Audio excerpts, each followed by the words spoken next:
Why, oh why do men send mixed signals? Hi, I'm Broderick Boyd and I'm the husband of Antia Boyd, and for over 16 years I've been helping single men to attract the right woman for them, so I have some unique insights into what makes the male brain tick.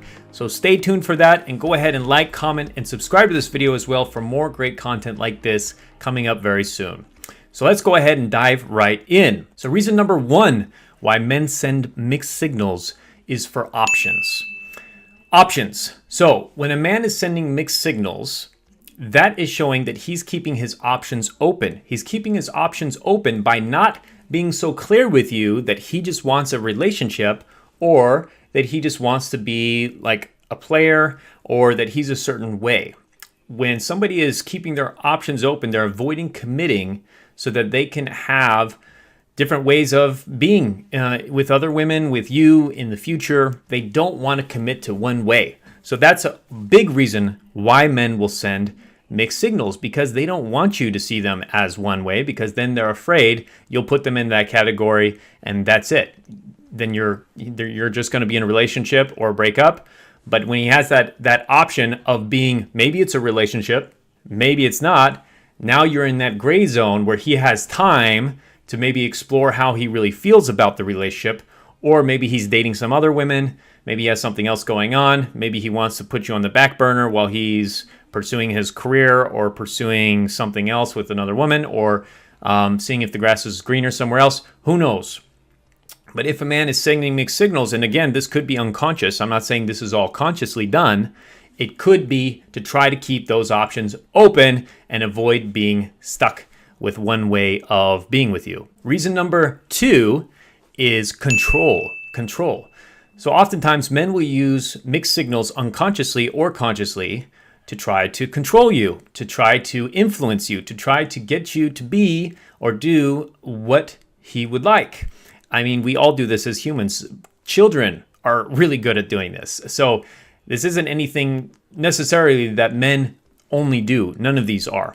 But if somebody is sending mixed signals, this could be a big reason why. It's because they want to actually use a kind of push and pull with you, cat and mouse game, to keep you either interested, keep you from leaving, or to get you to go in a certain direction that they want to have you go, whether in the relationship or not. So maybe they want to just have friends with benefits.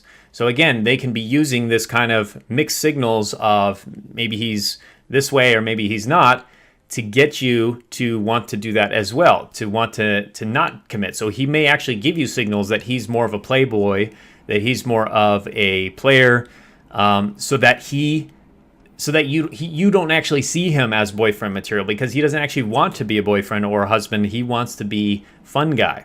But he's sending mixed signals because he's also wanting to keep you on a string. And now this is very unethical. I personally disagree with this, and I have coached men do not do this, because at some point you're going to develop a bad reputation. Women will find out, and you'll just piss people off because you're sending the wrong expectations. You're sending the wrong messages. So don't do this with men as well. But this video is about the men's mixed signals. So that could be a big part of it, is the control aspects. Also, maybe it could be a seduction tactic as well. One of my favorite books, The Art of Seduction, has a chapter in there called Send Mixed Signals. But that's about using mixed signals as a way to gain somebody's interest.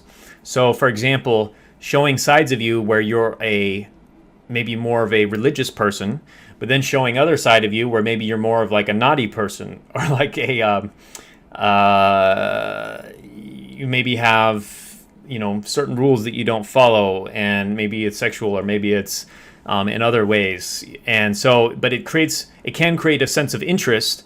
In that sense, it can be mixed signals also, maybe good or bad. Are you a good person? Are you a bad person? Are you a fun person, or are you a serious person? So sometimes those dynamics of mixed signals can create interest, and he might be doing that either unconsciously or consciously as well, but that's still a control aspect because he's trying to get you to be interested in him. And finally, reason number three why he might be sending mixed signals is confusion. Confusion. So the reason why he might be sending mixed signals is he's honestly confused. And this is probably giving him the most benefit of the doubt in this case. He might not actually know yet if he's really interested in you or not. Or he might not have really discovered enough about himself to know if he's really this kind of guy or this kind of guy, or if he really wants a serious relationship, or if he really just wants to have fun, or maybe be single his whole life. So he might be confused within himself and trying to actually figure it out. In that case, he may just need more time. You both may need more time. You might be confused too. You both might need more time, more experiences together to figure things out. What is this? Where is this heading? Are we really a good match for each other? And then over time, perhaps those signals will start getting more clear of whether he's not interested or he is interested. And so in that case, often it will probably just take more time and more experiences together to help him become less confused and potentially help yourself become less confused and help your relationship to become less confused. So if that's the case, it also could be good to have some conversations with him about deeper conversations about, how he's feeling, why he's feeling that way, and what he actually wants. What are his desires? What are his goals? Where does he want to be in 5 years, 10 years? What kind of relationship does he want to have in 5 years? I mean, you could ask a lot of these questions right off the bat when you first meet a guy. When it comes to your dating, like, what do you really want? When it comes to your romantic life, what do you really want? And ask him. I think guys will often open up and just tell you. And they'll be honest and they'll say, I don't really want a long-term relationship right now. Or they'll say, I want to get married. So they'll often, I think, tell you when you ask them those questions. And you could ask this even, today with a guy, if you've been seeing him for a while, hey, I was just thinking the other day, like, I don't think I've ever asked you this, but like, when it comes to like dating, romance, like, what do you really want? Like, what are your goals? It doesn't have to be about you necessarily. It could be in general, but you could even ask that about, with your guys' relationship, what do you really want? Is there anything missing? Like, what's your vision for us, in 5 years? You could ask that question too. I mean, that gets a little more intense, but depending on how well you know him, you can ask that question too, and that can help clear up confusion for him, and especially for you potentially too. And that can help ease away the mixed signals and get you more clarity and him clear on things as well. So those are the 3 reasons why. Hope this was helpful. If you like this video, go ahead and like, comment, and subscribe for more great content like this as well. We also have a free course, I believe will be over here, and our free quiz to help you get new strategies to attract the right man for you as well. Or you can click that in the comments below or go to magnetizeyourman.com. So much love. Hope this was helpful. I look forward to talking more in our upcoming powerful videos. Bye-bye.